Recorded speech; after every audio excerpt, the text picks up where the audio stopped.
Hallelujah! Praise the Lord! Palakpakan po nga natin ang ating Diyos na buhay. Again, magandang gabi at magpalang gabi po sa bawat isa kung nasaan po kayo. Tayo po ay tumayo at tayo ay manalangin. Amen. Hallelujah. Father God in heaven, Lord, maraming salamat muli, Panginoon, sa oras na to, sa pagkakataon ito, Panginoon, that we're going to listen, Father God, to your words, to your message tonight, Father God. Just bless your people, Father God, and just pour out your wisdom and understanding that comes from you, Lord God, that we may all receive the fullness of your blessing from your word. Anoint your servant as I speak your word. Just cover me and hide me behind the cross, O Lord God. Be the one to be lifted up, be the one to be glorified, O Father. This is our prayer in Jesus' name. Amen. Pwede po tayo po mga kapatid. Ayan. Kumusta po ang bawat isa? At kami po dito sa South Korea ay binabati po ang bawat isa kung saan ka man naroon. Kung may katabi ka dyan, praise the Lord dahil nandito na po. Amen. So, ayan. I believe that you have with you your Bibles. Amen. Can we open our Bibles in chapter 25 of Matthew, starting in verse 14. Ayan. Ano po ba ang bawat isa? Ayan, kung nandan tayo, ating basahin ng ating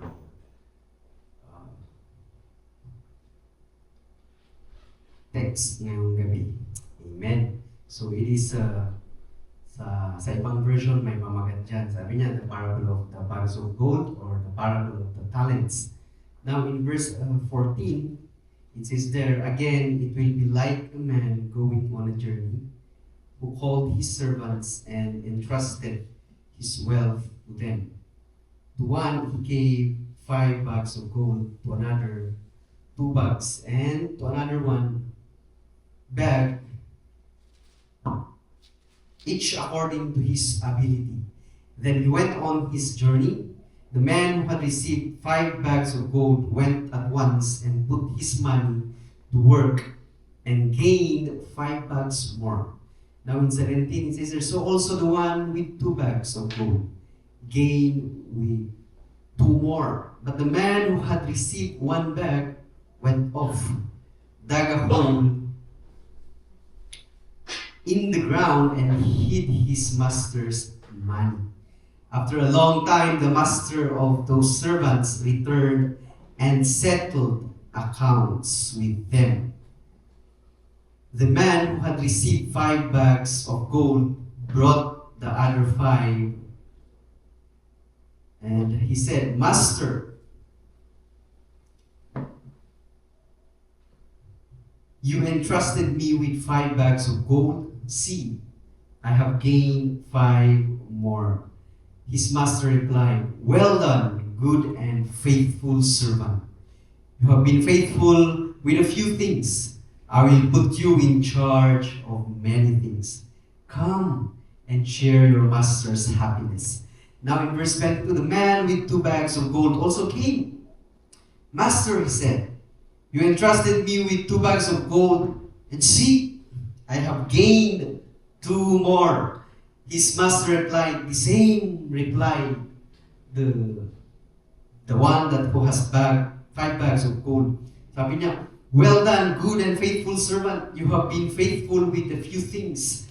I will put you in charge of many things. Come and share your master's happiness.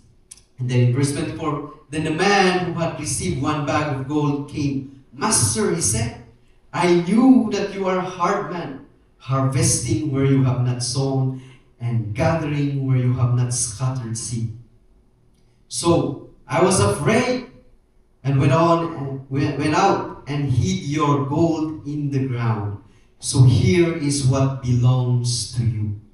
His master replied, You wicked, lazy servant. So you knew that I harvest where I have not sown, and gather where I have not scattered seed. Well then, you should have put my money on deposit with the bankers, so that when I return, it would have received it back with interest. So take the bag of gold from him and give it to the one who has 10 bags. For whoever has will be given more, and they will have an abundance. Whoever does not have, even what they have will be taken from them. And throw that worthless servant outside into the darkness, where there will be weeping and gnashing of teeth. Hallelujah. Praise the Lord for the reading of His Word. Amen. Now, this parable is another parable in this chapter 25 of Matthew. First, if we see here in chapter 25, it starts with the parable of the 10 virgins. These are the five foolish and the 5 wise. The wise virgin and the 5 foolish virgins. Now, in that parable, if we read that, now it speaks of how the wise virgins was able to meet the bridegroom. And we know that these pictures, when Jesus returns, that we, the bridesmaids, and the bride, or we the church, as Jesus promised to come back for His church, to redeem them, to take them with Him to the place that He has prepared, that He has promised that He will go there and prepare a place for us. Amen. And that is a promise that Jesus will fulfill soon. Now, in that parable, it speaks of readiness, that we do not know the day or the hour that our Master will come. Now, in this parable also, it speaks also of readiness. And in this parable, in the parable of the bags of gold, this parable, it also answers what is readiness or what is preparedness. Yan. So, our topic for tonight is about stewardship. Ayan, faithful stewardship. Managing what belongs to God. Now, we know that our Lord and Master Jesus Christ will come soon. Amen. And it is very near. Now, for us to prepare while we are waiting for Him, we need to become a faithful steward. Amen. Kailangan natin maging faithful steward. We must know how to manage the things that belongs to God, that was entrusted to each and every one of us. Amen. Hallelujah. Amen. Now, in this parable, this answers what readiness is. So, kailangan prepared tayo. While waiting for the Master, we must be prepared. Because when He comes, we will settle account with our Master. Just like this Master with these 3 servants. He went away, but he entrusted these bags of gold, these talents, to his servants. And the servants must be faithful stewards, so that when he comes back, they will settle account with them, just like with us also. It is the same with us, that when Jesus comes, we will settle account with our Lord and Master, Jesus Christ. Amen. Are you excited? Amen. Now, on that day, when our Lord Jesus returns, He will judge us, including how we manage the things He entrusted us. Now, let us define stewardship. Ayan. So stewardship means recognizing that everything you have, big-big-bigong, ako ng Ilocano, or you are recognizing, kinikilala mo, that everything you have comes from God. Amen. Everything, lahat-lahat ng nasa iyo, it comes from God. It is recognizing and choosing. Ayan. Choosing to manage it faithfully for His purpose. Amen. So everything that we have, God has a purpose. Amen. Lahat ng nasa atin na binigay ng Panginoon, He entrusted it to us. Not to understand that it is our own. But recognizing that all these things that we have comes from God. Nanggagaling po sa ating Panginoon. Galing lahat yan sa Panginoon. At piliin natin na gamitin to manage it faithfully for His purpose.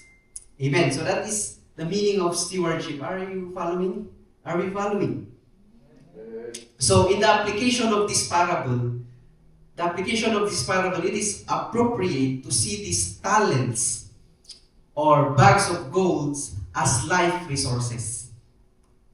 Basically, these talents and these bags of gold, it speaks of a sum of money. Ayan. So when we look at the Greek word of talent, it speaks of a sum of money. But to understand this parable, we must also understand that it speaks of life resources. Amen. Such as our time, our money, our ability, and even the authority that was entrusted to us. And these things, we must carefully manage it for His glory and for His purpose. Hallelujah! So, stewardship covers many things sa atin. But, unang-una, that the stewardship or being a steward, it covers your life and character. Amen. Now in Genesis chapter 2 verse 7, sabi niya dyan, the Lord God formed the man from the dust of the ground and breathed into his nostrils the breath of life. And the man became a living being. Look at that. Pinakauna na ating that we must take care of and manage it for His purpose is our life. Amen. Because our life doesn't belong to us. It doesn't belong to us. But it is from God. It is God who put or who breathed, who gave that breath of life. And we became a living being. Amen.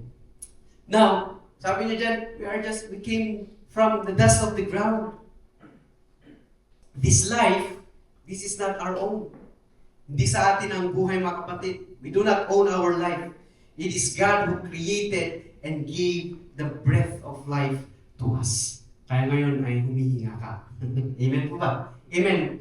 Now, if we go in James chapter 4 verse 14, it says there, why you do not even know what will happen tomorrow?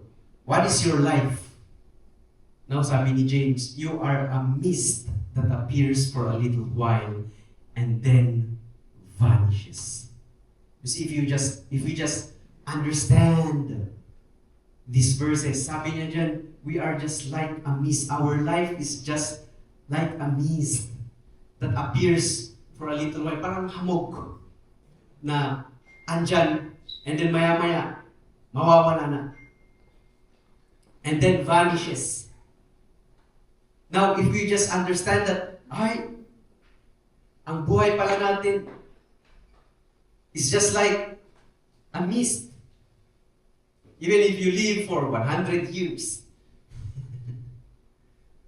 But that's still too short. Now, with this life, that has a span of very short time, we must carefully manage it. Amen. We must carefully manage it. Because God has entrusted us this life so that His purpose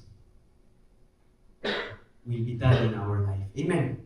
Now, this life must live according to His will and His purpose. Amen po ba?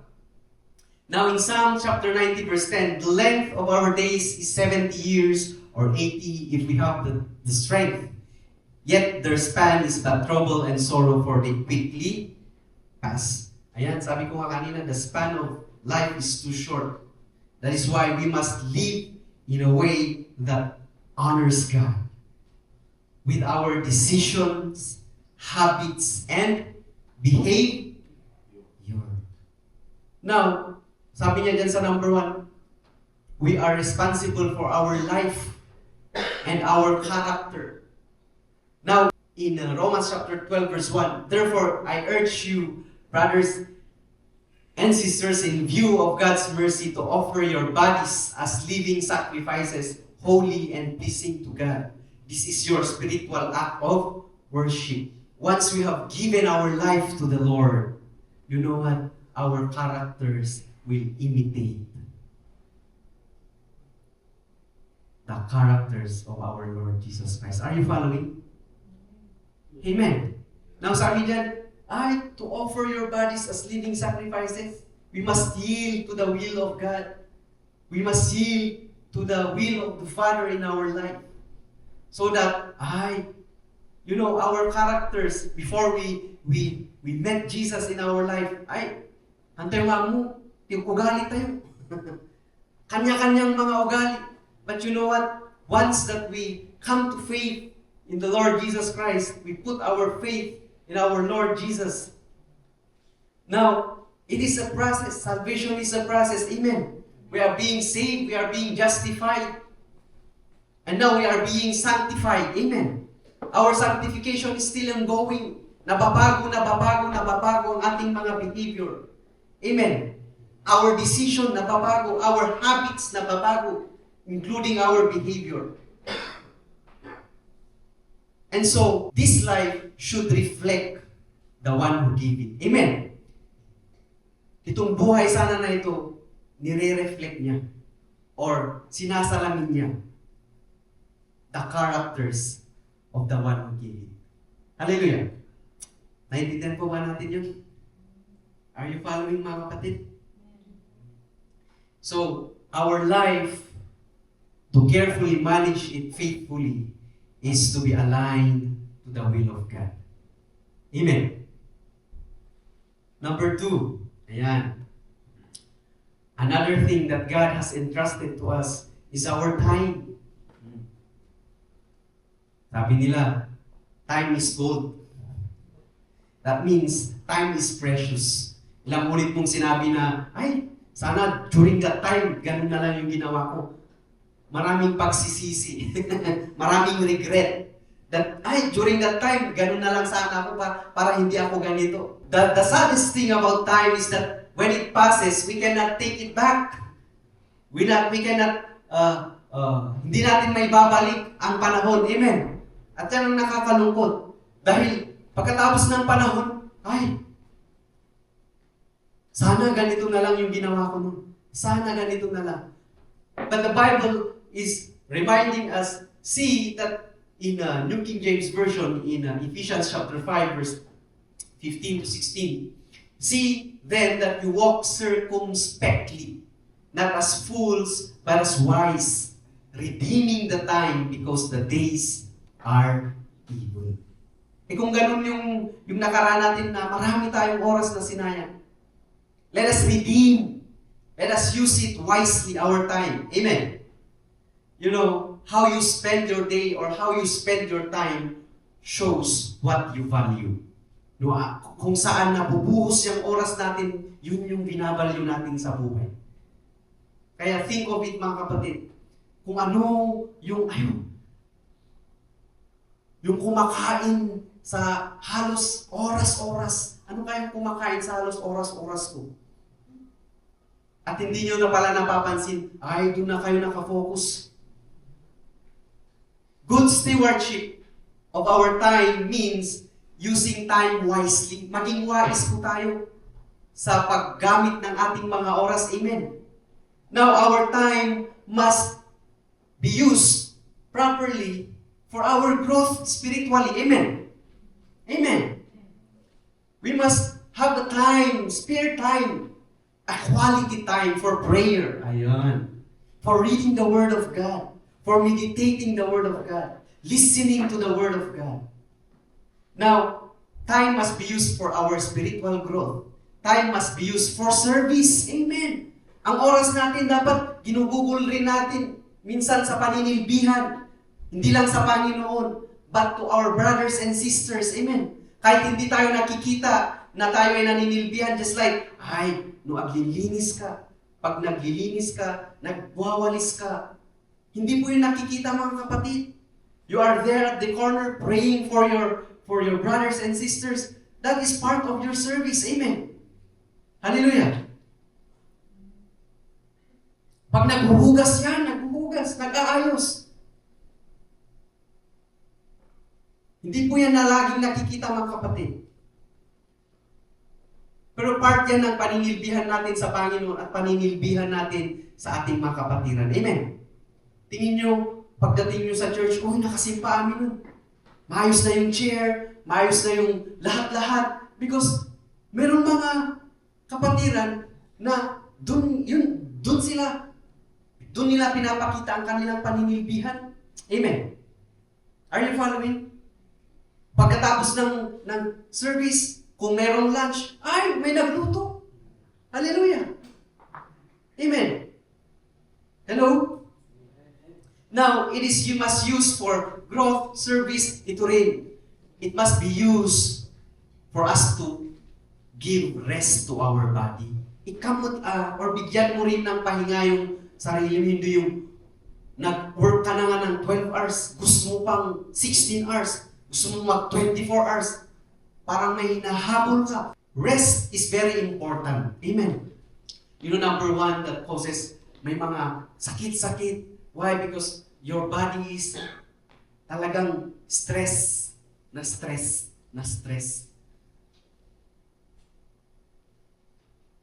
That is why, kung may pagkakataon na tayo ay magpahinga, magpahinga na tayo. Itigil na yan browse mo ng vlog na mahilig kang manood ng vlog or nagni-Netflix lagi. Or, online, online shopping. Nag-react sila dito, mga kapatid. You see? But, kung ano yung mga bagay na huwag nating ipalit yung pahinga because that is very important. Amen. Use your time wisely. Wala ka rin lang naman mapapala kung ano man, kung saan mo man ginugugol yan, magpahinga ka na lang. Amen. Tapos pag sinabi na maaga tayo, napupuyat ka. Una natin nag-indagaran na nagpuyat ka. Hindi naman po masamang magpuyat kung talagang worth yung pinagpupuyatan natin. Amen. Pero masama din po yung laging puyat. Marami pong na-aksidente dito because lagi silang puyat. Puyat na nga. Ayan, sabi nila dahil sa pagod daw, kailangan na kanong tumar. Uminom ng gamot. Iba pala yung gamot nila. Dahil pampalasing naman. You see? But we need to give ourselves enough time to rest. Amen. Amen po ba? Use your time wisely for your spiritual growth, for your service, for having a quality time of rest, and use your time with a purpose. Ano ba ang purpose mo? Bakit mo ginugugol yung oras mo sa isang bagay na yun? Di po ba? Kailangan may clarity, may purpose ka. Pero kung purpose mo ay tapusin mo yung pinapanood mo na drama, wag na lang, itigil mo na lang, kapatid. Are you following? Amen. Number 3, that we must faithfully manage and take care that God has entrusted us is our resources. Amen. Our money and possession. Everything that you have, money or possessions, that comes from God. God provides so you can live. God is the one who is providing us for us to live. Amen. Who can live without God? Only those fools who believe that I can do it by myself. But they do not understand That it is because of God's grace. You know, ganun ka talaga ano ang Panginoon. That everyone, He blesses it. Amen. But sometimes, people who have no relationship with the Lord, they are taking the credit. Sinasabi nila dahil daw sa kalakasan nila, dahil daw sa galing nila. But you know what? The Bible is very clear. That it is God who provides for us to live so that we can give and we can bless others. Amen. Are you following? It is God who gives you the ability to produce wealth. That is according to Deuteronomy chapter 8 verse 18. That it is God who gives the power for us, the strength, the health, the body, the protection, that we may continue to work and work and work and produce wealth to support our family. Lalo yun sa mga OFWs natin. Palakpakan po natin ang mga OFW natin sa lahat ng mundo. Amen. Those who are sacrificing. But you know what? It is God who gives you that strength. Lahat na yan, including protection and everything. That is why stewardship is not just about giving, mga kapatid. But it is about managing with wisdom and integrity. Integrity, ibig sabihin, honesty. Now sabi niya in Luke chapter 16 verse 10, whoever can be trusted with very little can also be trusted with much. And whoever is dishonest with very little will also be dishonest with very much. Yan. Just like these three servants that God has entrusted to them in accordance with their ability. It is God who gives us these things in accordance of our ability. Yung kaya lang natin na i-handle, yun yung ibibigay ng Panginoon. Are you following? But sabi niya dyan, if we are trusted with very little and we can faithfully manage it, then we can also be trusted with much. Amen. Hallelujah. Tama po mga kapatid. Paano tayo bibigyan ng Panginoon ng more na bagay? How can God entrust us something that is much bigger if we cannot be faithful and we cannot be trusted with little ones? Are you following me? Parang ganito rin. How can we obey ang mga utos ng Panginoon kung utos pa lang ng leader natin, utos pa lang ng pastor natin, ay hindi mo na magawa? Are you following me? But look at this, mga kapatid. That our money and possessions, we do not own it. Even if you are the one who works for it, you still do not own it. Now, there is the principle of God na hindi nagbabago yan, kapatid. In the beginning, when God put that man on the garden, Adam and Eve, to take care of it, when He put Adam to take care, he became a steward of that garden, the Garden of Eden. And sabi ng Panginoon, ay lahat yan. You may eat all the fruit of the trees of this land, lahat. But except for one tree. The tree of the knowledge of good and evil. Now, God has given us everything, but there is something that we cannot eat. Because it belongs solely to the Lord. Ay, mawawatan ako. Are you following, mga kapatid? That is the very principle of God, even from the beginning. That even if God has given us everything, it belongs to Him. And there is a specific thing that we cannot eat. Ayan.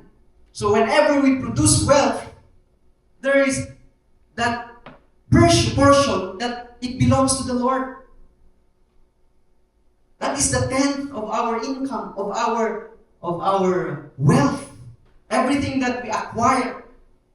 Just like Abraham, lahat, he give a tenth. And you think nagbabago yung principle ng Panginoon? No. That is the command of God, even from the beginning up to now, that we may give faithfully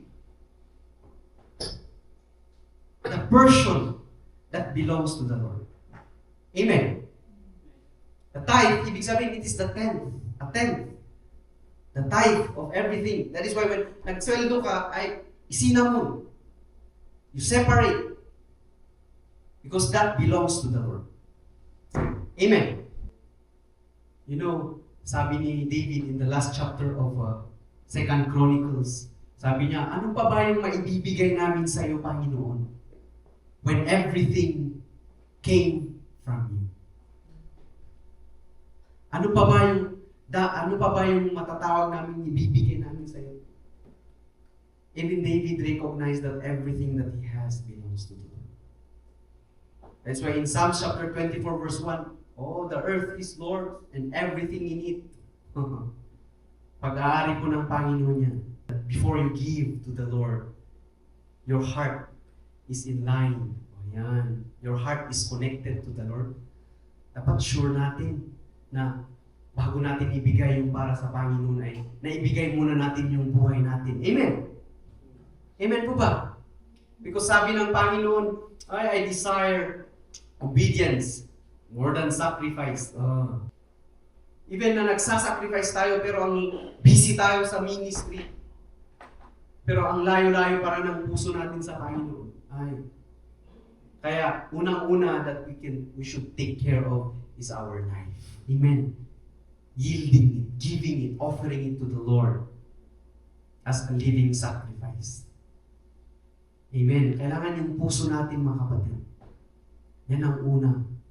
So that when we give, makakarating sa Panginoon ang ating mga offering and everything that we give to Him, a pleasing aroma. Amen po ba? Hallelujah! Ay, mawawatanta ko. Ako nang tikang-kanay. Naintindihan po ba natin? Ayan, nag-email na tayo dyan. Ayan. Now, pang-apat, that God has entrusted to us that we must carefully and faithfully be a steward is our gifts and abilities.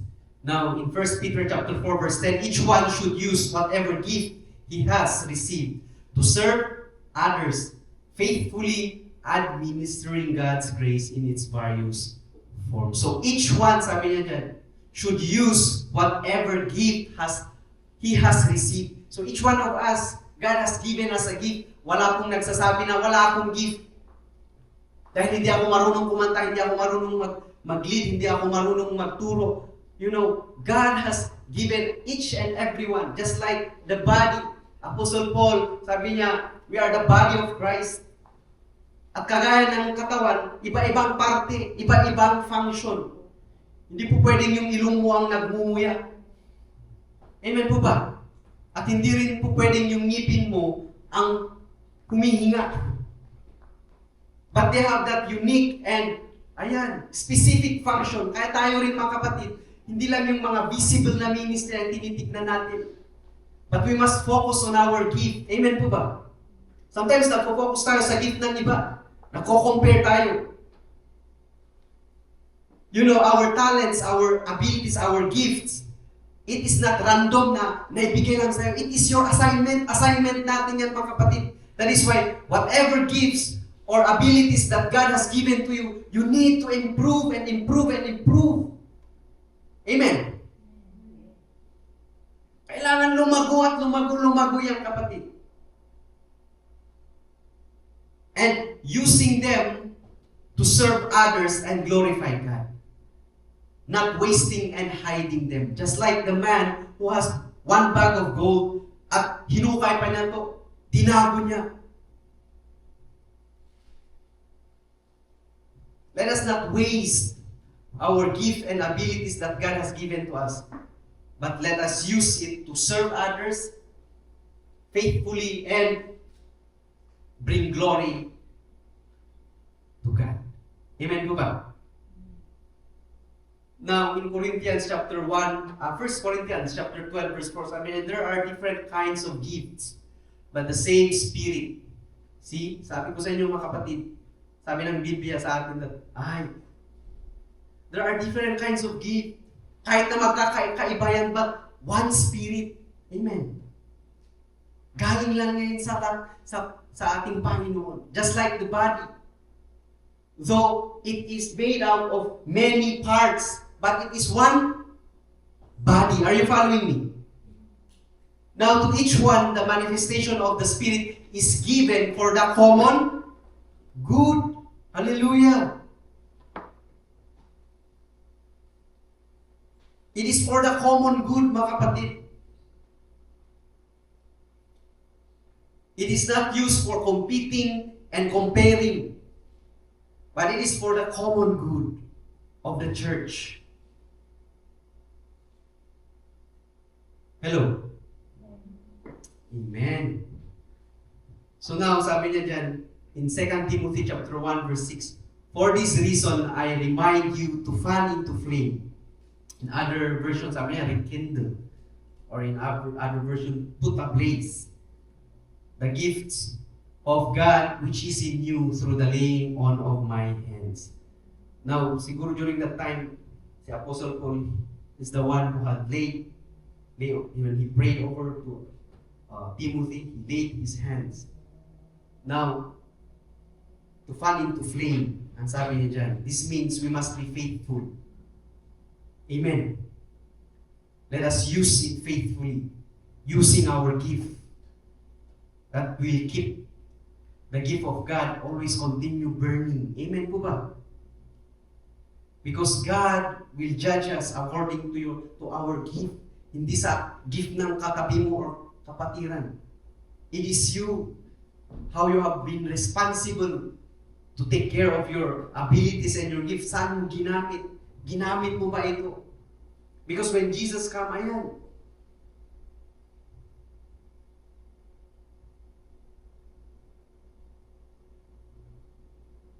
God will judge us on how we manage our life, our time,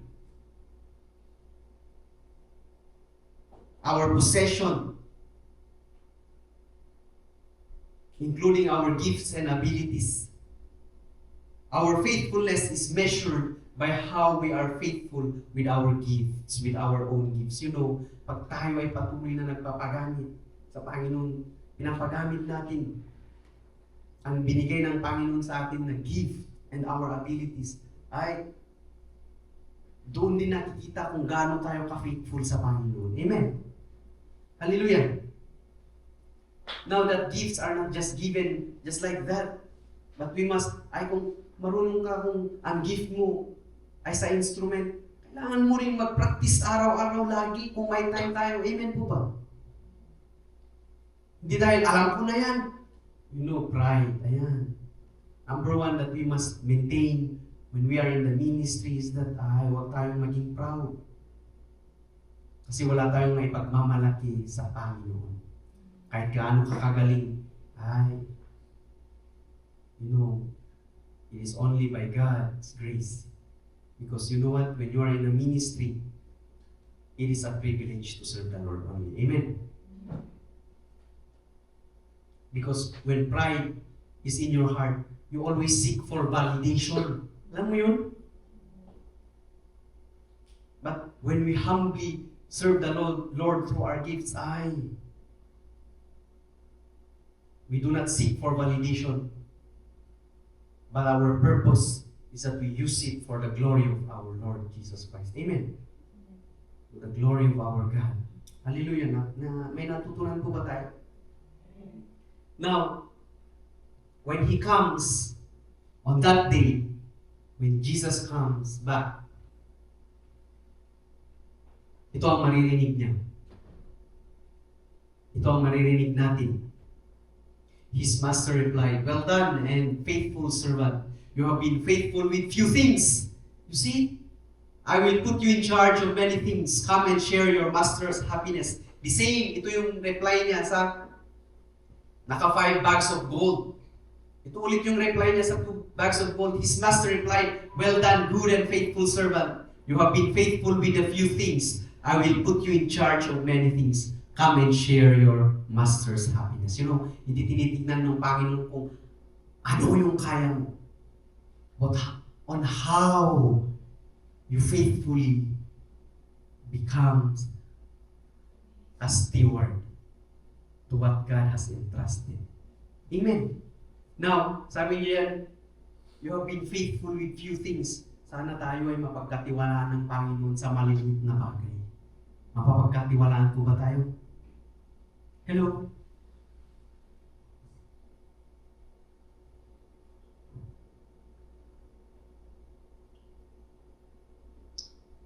Ayan.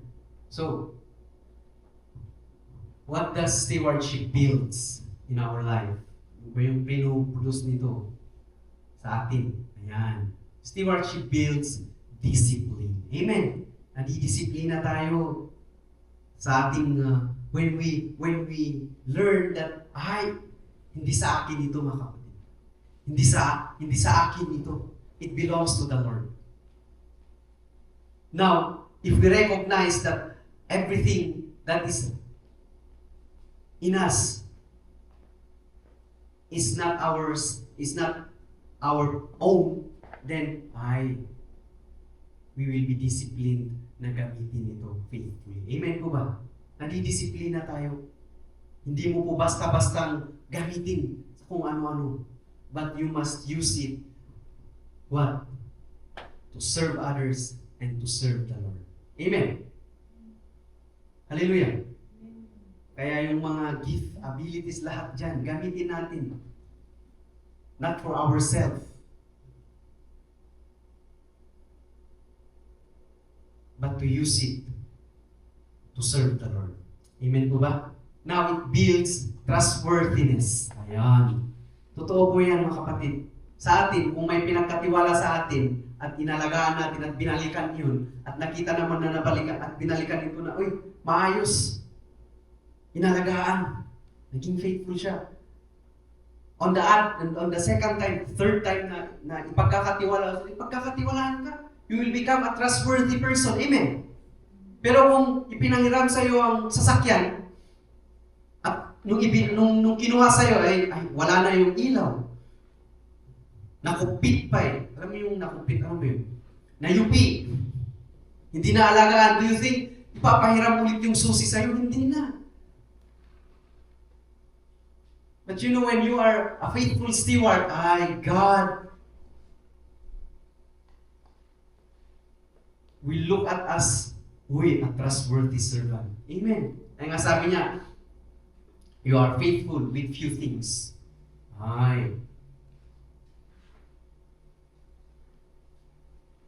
Mas bigger pa yung pagkakatiwala niya sa atin. Amen. Now, when we are a good steward, it builds our maturity. It helps us in our maturity. Amen po ba? Now, in concerning about our gifts and abilities, when we continue, yield, submit, and let our life be used for the glory of God, lumalago po tayo kung tayo ay nagpapagamit sa Panginoon. Amen. Hallelujah. And it builds lasting fruits. Oh, praise the Lord. Dahil sa ating pagiging faithful steward, then it produces lasting fruit. Sino gusto ang may bunga na lasting fruit? Amen. Lahat tayo kailangan mamunga. Pero bago tayo mamunga, mga kapatid, we must be a good steward. Amen po ba? Huwag tayong papaya. Are you following me? Kung gusto mong mamunga, kapatid, then you must become a faithful steward. Now, while we wait for the Lord, kailangan, alam natin maging faithful steward while waiting for the Lord. So that when He comes, we are prepared. Amen. Just like the two who has the 5 bags of gold and 2 bags of gold, when He present,